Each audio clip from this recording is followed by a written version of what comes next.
Esto es el QQQ, el ETF representativo del Nasdaq. Es una reversión interesante la que estamos viendo en los últimos 2 días. Fíjense cómo respetó esta zona de mínimos que coincide con el mínimo anterior de la zona de marzo, lo que nos da la hipótesis de que esto podría ser una primera etapa de corrección, esto es una segunda etapa de corrección, y esto que podríamos haber visto entra en un escenario que podríamos estar especulando con que es el final de la corrección, por lo menos en esta etapa. Es temprano para estar 100% seguro de eso, pero es una reacción bastante interesante la que estamos viendo, de 2 días bastante fuertes, sobre todo coincidiendo como de manual respetó el mínimo prácticamente al centavo, el mínimo decía de la primera etapa correctiva de marzo. Eso nos da básicamente casi 4 meses completo de corrección, lo que es una corrección bastante buena.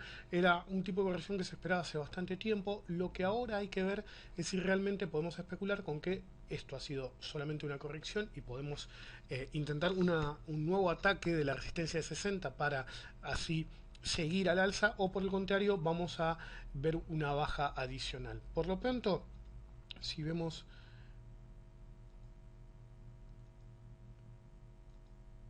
el análisis, vemos que básicamente esta es la onda 1 o A, la primera etapa de corrección. Esta es la onda 2 o B, que se dio como lo que se conoce máximo irregular. Ahora en unos minutos voy a hablar del tema. Máximo irregular significa que hizo un nuevo máximo respecto del máximo de comienzo de la onda 1 o A, lo que básicamente dice que es imposible que sea 1 o 2, y esto es más bien A o B, perdón, A y B. Y la C, básicamente en estos escenarios, normalmente tiene dos características. Una es la del flat perfecto, básicamente respetar el mínimo, como vemos que lo hizo. Si nosotros nos paramos acá, vamos a ver que el mínimo de marzo fue 53.77 y el mínimo 53.62, el último mínimo. Entonces básicamente prácticamente no hubo diferencia, es básicamente una corrección de manual. La reacción fue bastante importante, vemos que los objetivos fueron alcanzados y vamos a ahorrar un segundo el análisis de Fibonacci. Vemos que teníamos una resistencia make or break con fecha de definición básicamente hace 4 ruedas, perdón, en esta barrita de acá. Fue vulnerada levemente, pero no lo veo consolidar el quiebre de la misma. Eso es importante, que no haya consolidado el quiebre, ya que el siguiente make or break importante de un pivot mayor recién estaba en la zona de 50, lo que implicaba una baja bastante importante. Pero mientras ahora estamos nuevamente sobre la zona de 55, hay chances de que si se mantiene este camino, básicamente iríamos nuevamente a intentar romper la resistencia de 60, ¿sí? Como yo dije en varias ocasiones en el último año más o menos, el punto clave para una continuación de los mercados americanos en particular y en general de los mercados internacionales es el Nasdaq, o si lo prefieren el QQQ, rompiendo la resistencia de 60. Recién ahí podríamos especular con una continuación al alza. Lo interesante de este quiebre es que nos permite poner un stop bastante cercano aquí. ¿Sí? Básicamente nosotros tenemos, vamos a hacerlo más grande y vamos a ponerlo en rojo. Crimson es lo mismo. Básicamente, si yo decidiera tomar esta operación, ya sea en esta reversión que tuvimos en la rueda anterior o en esta rueda en particular, si yo decidiera entrar en este punto, el stop de hecho sería bastante cercano. Tendríamos un stop en la zona de nuevo mínimo respecto del mínimo realizado en junio, ¿sí? El mínimo que fue hace un par de ruedas sería nuestro stop loss. Mientras ese stop loss no sea quebrado, una primera señal de alerta sería efectivamente que volviera abajo de 55 la cotización del QQQ. Básicamente se abre el camino a 60, que es lo más probable por ahora para el QQQ. Si nosotros vemos, puede haber un punto de congestión. Si vemos el gráfico de 60 minutos, olvídense de este error que se dio hace un ratito. Fíjense que el 14 de junio habíamos tenido en 55.40 este movimiento de acá que duró 4 o 5 horas, perdón, este movimiento de acá que decía que duró 4 o 5 horas, lo que nos da un punto en el cual podría llegar a haber una congestión en el nivel de 55.40, que es el nivel del que estamos hablando. Pero más allá de eso, y dentro del gráfico de 60 minutos, no hay resistencias más allá en el gráfico daily. En el diario básicamente tenemos la zona de 56.50 como un punto a que ver, pero no es una resistencia muy importante. Como siempre, los puntos en esta zona siempre fueron de 55 y 60. 60 he intentado una y otra vez, realmente sin efecto, pero como decía antes en el análisis, si nosotros vemos el análisis de este movimiento aislado, básicamente se dio una reversión en el punto de congestión que debería haberse dado en la zona de 53.50, respetando la zona de mínimos del primer movimiento bajista de esta corrección, y el rebote es realmente muy importante. En dos ruedas básicamente se está comiendo la caída de las 4 o 5 ruedas anteriores. Entonces la verdad que es bastante buena la reversión. Todavía no tenemos una señal de compra definida, pero más allá de eso estamos muy cerca de tenerla. Fíjense que estamos ahí de la media azul, que sería la señal de compra del sistema primario de este activo, ¿sí? Vamos a borrar esto. Si vemos el gráfico semanal, tenemos fácilmente identificable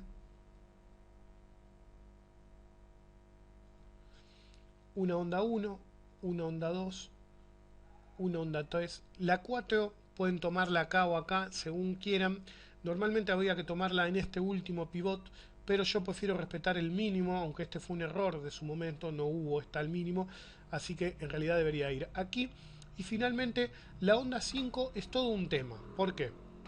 Porque, dado que esto es 1, 2, 3, 4 y 5, es verdad, la 5 podría haber terminado aquí, pero también podría haber terminado aquí, ¿sí?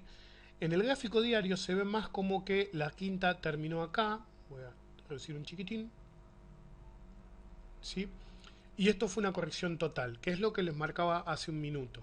Pero más allá de eso, la razón por la que nos apoyamos en esta hipótesis es básicamente que era un camino encontrado, no se sabía bien cuál de las dos vertientes podía darse, pero después de respetar este mínimo de esa forma, básicamente podría darse. Entonces, el problema actual no es si va a ir a 60 o no, el problema actual es si el final del movimiento fue aquí o fue aquí. En teoría fue aquí. Si fue acá, en la altura de febrero, digamos, digo bien, febrero, el problema que tenemos es que lo que pasó acá, ¿sí?, no debería haberse dado, ¿sí?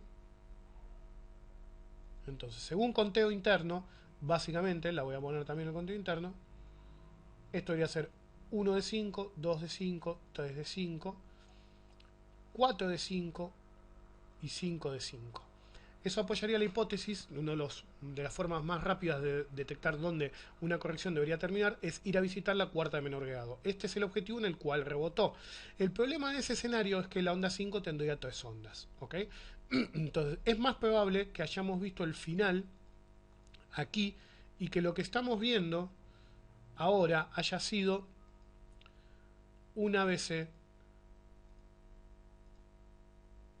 completo en lo que se llama estilo flat, ¿ok? Ahí no me lo marco muy bien, pero no importa, ¿sí? Y básicamente estaríamos dando el movimiento. ¿Por qué es tan importante saber si esto fue la 5 o esto fue la 5? Porque si la 5 realmente terminó acá, tendríamos un problema que es el siguiente. A ver si lo encontramos. Line. Esto sería una primera etapa de corrección. Esto sería una segunda etapa de corrección y la corrección no habría terminado. Por ahora es complicado ver cuál de las dos vertientes es más probable, pero yo me inclino por ahora a decir que el movimiento impulsivo terminó acá y esto fue un máximo que se conoce como irregular, ¿sí? Mientras ese sea el escenario, básicamente podemos ir a visitar, como decía, la zona de 60. Lo importante acá es que, sea por uno o por otro, tenemos este stop, ¿sí? Este stop acá en el mínimo de junio básicamente hace que el radio riesgo-beneficio que nosotros debamos correr por nuestra hipótesis es bajo, ya que si no saliera, ¿sí?, voy a borrar esto, si la operación no sale y el conteo se decidiera porque la corrección en realidad terminó la primera etapa y ahora estaríamos en un movimiento contratendencial. Si ese fuera el caso, y dado que estamos en 55.14, y dado que el mínimo fue en la zona de 53.50, básicamente tendríamos $1,5 de riesgo, ¿sí?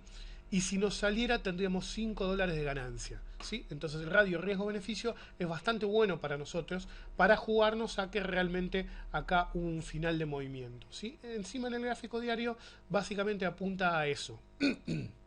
Entonces, dado este stop, el radio riesgo-beneficio es bastante bueno para el que intentó operar aquí o está viendo si opera a partir de acá o no. ¿Ok?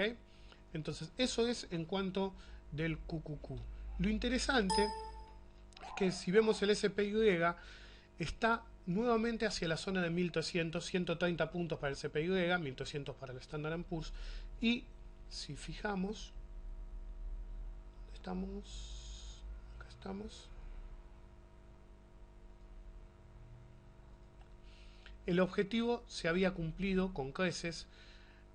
Vamos a poner el siguiente, que es 150%. Los objetivos primarios y secundarios normalmente son 100% y el secundario es 150. Acá me quedó muy clarito, pero se ve que el 150 era 126.24, que casi coincidió con el mínimo de aquí. De hecho, si nos tomamos el trabajo de hacer el snap para calcular el valor exacto,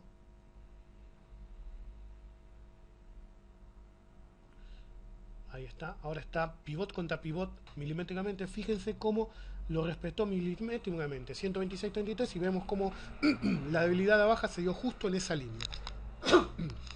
Perdón. Entonces, tenemos dos ventajas sobre el gráfico del SPY.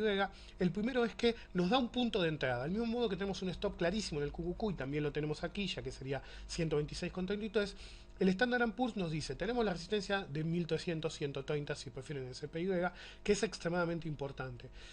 Si rompiera ese nivel, realmente quedaría abierto el camino para que el movimiento continúe al alza y precisamente el QQQ volviera a revisitar la zona de 60.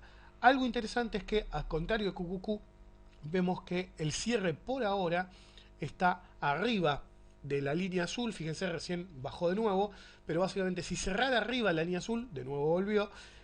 Básicamente en las próximas ruedas necesitaríamos un nuevo máximo respecto al máximo de hoy para confirmar en el sistema primario la señal de compra. Así que es un punto crítico. La ventaja grande que tenemos es que el mercado, sobre todo si lo vemos en el QQQ, rebotó donde tenía que rebotar, ¿sí? Y nos permite tener un stop muy claro con un radio riesgo-beneficio muy bueno. Si quebrara el 130 el SPY, podríamos tratar de entrar hacia la zona de 60, no necesariamente en ETF, sino en algún activo que a nosotros nos parezca que va a tener un movimiento más importante.